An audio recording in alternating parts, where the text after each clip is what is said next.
feeling a little worse for wear today.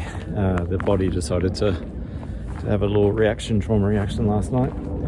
So feeling wrung out, a bit worn out, but I stepped out to actually get kitty litter, ended up in the forest. So I think my body was aware that I needed a walk, and sure enough, it was right. So I'm definitely feeling a lot more looser. That's the thing, it goes into contraction, so you kind of need to get a bit of relaxation into that contraction. And walking does it, even with the potato method that I'm becoming an instructor in.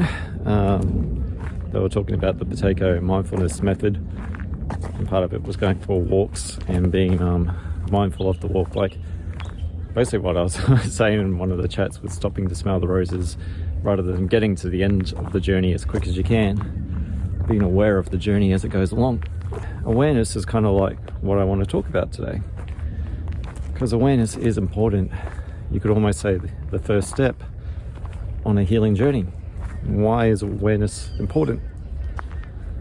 Well, how can we heal something? How can we change something in our lives if we're not aware there's a problem in the first place? If I've cut my hand, for example, I want to be aware that I'm in pain. I want to attend to that pain so I can heal that pain. I don't bleed out or it doesn't get infected. I can give it the attention that it deserves so I can heal and get better and get function of that hand again. And on a healing journey, definitely having body awareness, awareness that there's an issue at hand that we need to deal with is kind of that first step.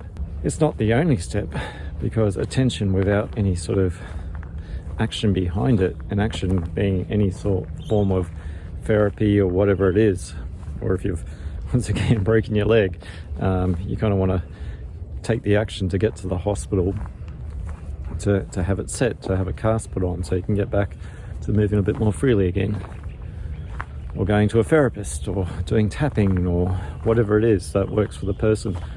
Being aware of it and then starting to take action on that. If we stay in the awareness, if we reinforce the awareness by just gathering in more information about the awareness, which being informed is a very good part, but it's kind of like gaining knowledge. It becomes words on paper. It's never applied. It's never applied knowledge. Now, some awareness is a good thing. It's like, as I said, it's the first step. And sometimes awareness for others of a problem can actually be quite difficult, can be quite challenging, can be quite confronting. As I've mentioned in quite a few videos now, like I was misdiagnosed, I was medicated, and yes, the psychiatrist got it wrong, but it was actually the GP that was handling a lot of my medications, and it was the family GP, so my mother's GP as well, so childhood trauma. And my GP was getting very much gaslit by my mother. It's like my last appointment with the GP. She says, yes, I kind of thought there was something up with your mother. Do you want me to tell her? And at the time, I wanted as much running space as I could. So I said, no, don't tell her. And in my family's history, there has been a lot of it where there's been an awareness of the problem, but not an onus of the problem, a shifting of the awareness, a changing of the focus of it. So it became, I was the problem. I was the problem that had to be medicated, had to, every time I was emotionally upset, I was the one that had to have my medications leveled, go up or down, without the actual psychiatrist's knowledge. So it was the GP, and she had no right, and even my psychiatrist was pissed off about that. So, I mean, to the psychiatrist's credit, he did change the diagnosis, so I am now without medication. Throughout the family's history, there was never an onus on the parents' part. It was the children's part that had to carry the blame, that had to carry the shame. Because awareness sometimes is a threatening thing for people. When they are aware there's an issue that they see as their fault, it's quite easy to shift that fault onto others. And others have to take that weight And that's kind of feels what with my body sometimes. It feels like I'm carrying a weight. I mean, my mother used to say, oh, you got broad shoulders, you carry the weight of the world. Is it the job of the child to carry the weight of the world? I'm aware of the things that I have to deal with. I'm aware of, like, this too shall pass, there's pain in my body. So it's just riding that wave. When it comes to addressing awareness for others, that's where it becomes a harder journey. Like, similar to, like, well, I found out that my mother is a narcissist, should I give her the information? It's a tough question, because you can, but you're also asking a person that's never taken accountability, has always been shifting the blame historically, to now go, oh, you're right. You know, I am the issue here. I think it comes from a good place, because if we start to bring what we think is awareness, what we think is natural, hey, we've got a problem here, let's fix it, to someone that doesn't do that in the effort of implementing change. And if we look at the implementation of change, it's kind of like stopping the hurt. We don't want to be hurt anymore, so we're bringing this information in the hope that they'll read it, they'll see reason and logic, something that is a new concept for them, and somehow change so we can stay safe. So that's where that comes from. But historically, that's not what they've ever done. It's always someone else's fault. It's always someone else's responsibility. It's always someone else that has to be medicated, not their issue. And I've been fully aware of my part in things, and I've tried to address this with others. I've tried to address it even in the marriage, but once again, I am the issue. And there comes to be a part where sometimes you are the issue, and sometimes it's convenient for you to be the issue. There's a part where accountability for others is not acceptable, because then we have to address the things that don't make us feel good, make us upset, rather than projecting those onto others. And that tends to be what you'll find in a relationship dynamic or a family dynamic with a person of these tendencies. It's a projection rather than an exception of their own faults. Because if they have to start to do that, then they have to actually start to address their own accountability, and that they are causing harm, and that this abuse is not acceptable.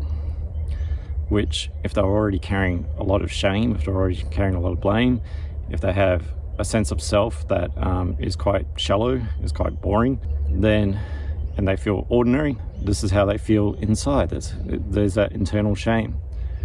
And these are the things that if we start to shed a light on, to bring awareness to, can be quite scary.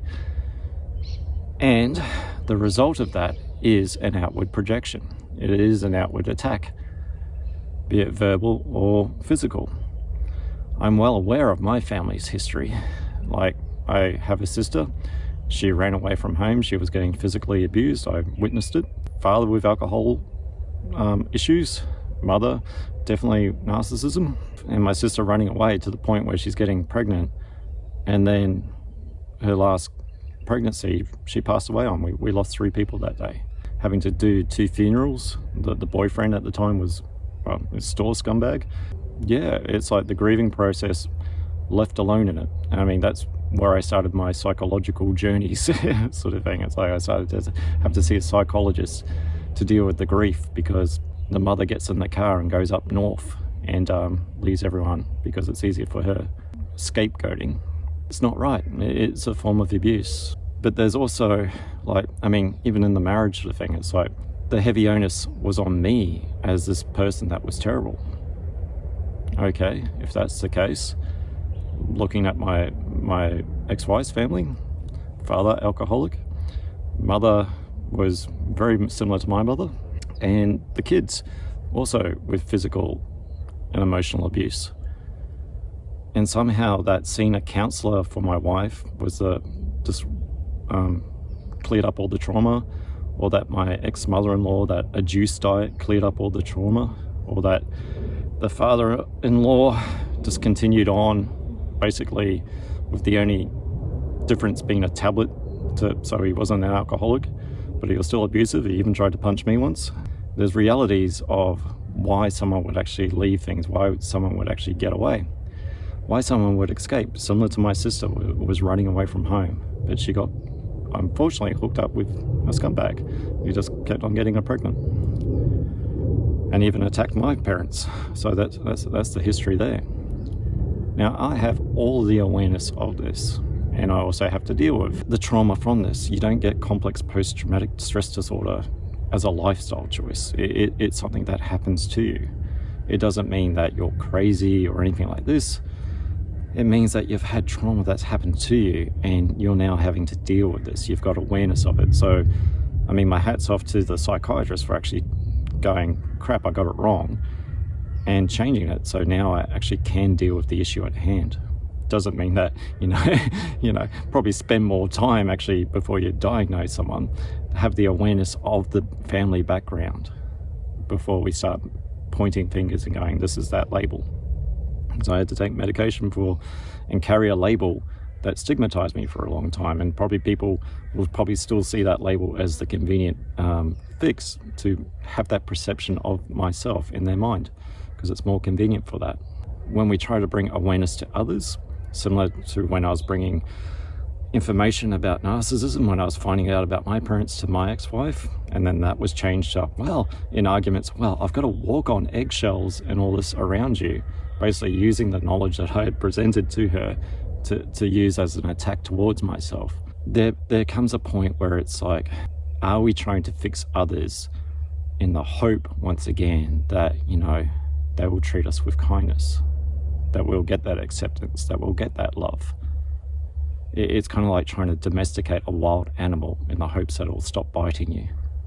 The patterns of my upbringing led me into a relationship like that, or led me into situations where I put myself in harm, where I take on more than what I'm actually capable of, because that's what was expected of me as a child, to be the family therapist, to be all these things. But it's also knowing that patterns of behavior can be unlearnt. They don't have to be forever, but it takes that awareness of that to go, this is not right, I'm out of here, or this is not right, I'm tired of feeling this way. That's the awareness part. Then it comes into the action part, like, what do we do? And for some people, that awareness that step between the awareness and the action can take time. I've done a tapping on it. It's when I'm ready to heal. But if we find ourselves in the loop of like, well, why is it this way? Why is it that way? We've got to sometimes look at, like, is this how I want my life to be forever? The scariness of the unknown, does that outweigh the scariness of what is known? Because if what is known is bringing you a known repetition of pain, like how I've said in past videos, where my body was constricting every time I knew my ex-wife was coming home, because I knew it was never going to be about me. The arguments, when do I step off this merry-go-round? When do I get off? When's my chance of life? As I said, a lot that I haven't talked about in these videos, that I've kept on a superficial level. And sometimes when I do the videos, it kind of feels like I'm having to justify myself. And there's that rebel part of me. It's like, well, I'm not here to justify myself. I know the pain that's currently in my body. But I think, as I've said before, I want to do it from a learning process. And if we can take a learning from this, is, yes, there is a lot that bad stuff that happens to people. We can sit on a video and read out a letter about all the bad stuff, and we can get awareness, and there can be people that will look at that and go, oh yeah, it's like, I can relate to that sort of thing. And relating is good. It's like, okay, I'm relating to this. It's like, now I understand a little bit more of myself. But it's also what you do with that understanding. Is that understanding the undershifting towards change? And sometimes that's going to take time. But with that awareness, if we're trying to bring awareness to others, sometimes, like with self-agency, self-care, we can bring awareness to someone else, similar to, like, I get recommended videos all the time. But if I have no personal interest, if I'm not personally invested in that, if it just sounds nice, or if someone's trying to get me to do something, then it feels like just someone's trying to get me to do something. There's no self-agency for me to want to heal myself. So if you're trying to force awareness onto someone for change, and they like go, or they're just doing it to keep you entertained, sort of thing, like taking an interest in your hobby, but it's not really their interest, then they're not actually going to motivate that internally within. That there's going to be no internal drive. There's going to be no wanting to change. And back to what I was saying before, if the other person can't accept that there's fault, if they're accountable for something because it's too painful to look at, then forcing awareness on something is going to be like, it's going to be an explosion, because you're forcing awareness, trying to get someone to look at that scary part of themselves that they're not ready for, and they have awareness that it is there, and that's why they've been avoiding it. And they'll go to any lengths, any form of masquerading to perform as if it's not there, until you touch upon that wound, until the behind closed doors, behind what they say to you and what they say to their friends is two different stories, those sorts of things. That's where you start to go, well, this awareness is in name only. There is no self-agency here. There's no desire to change. And if you have to keep reminding someone, even to actually, attend to their therapy, then once again, it becomes where, are you trying to get someone else to get better for your own gain and to keep safe? And are they actually willing to actually take that awareness? And this is not about blame or anything like that, but it is about knowing our parts in it. I can only heal for myself. If you're trying to help someone that is busy blaming everyone else, even when there's steps in there, like health steps like that they can do to make themselves better, but they won't take it, then it becomes, hey, why aren't you doing this? Well, it's your fault. And it's like, so it becomes a blame shifting. It becomes a blame cycle that they get on, which is not about blame at all. It's just about, hey, we've got some issues here. Would you like to address this so you can feel a bit better in yourself? For most people, that would be a logical yes or no decision. But if there is an issue and we're aware of it and we want to change it, then we change it. And we take action towards that, which is easier said than done. And it's a process in that. A healing process is a process. And a journey implies an end destination. But think about all the journeys that you've gone on in your life. Have you stopped at your end destination? Or have you gone on to your next destination? Have you taken that experience and gone on to your next destination? So it's kind of like with a healing journey as well. We might heal some milestones along the way, but it's always going to be a journey. You might get to some points in your healing journey where you were before, you've come a long way, but there's always going to be a next journey. There's always going to be what life happens to you, and you happen with life. So you're healing with life, you're going with that flow. You're not separate to it. You're responding to your life, and life is responding to you. It's a relationship. And once we have awareness of that, we can know that when something does come up, we know how to be accountable and respondable to something, that we can actually ride those waves, similar to this pain in my body. Probably be gone tomorrow and I'll be back to normal. Or it could go a little bit deeper and it's just riding that wave. And there's things that I need to do, similar to what I'm doing right now, going for a walk, to actually relieve some of those symptoms. So I'm just not there going, it's everyone else's fault. No one else can take this pain away from me. I've got to be able to take agency and get myself going, get my butt moving. So yeah, I'm down from Eflowtion Support Services, and I'll catch you in the next video. And yes, this is how I get to my spot. Welcome. I'll catch you in the next one. Bye now.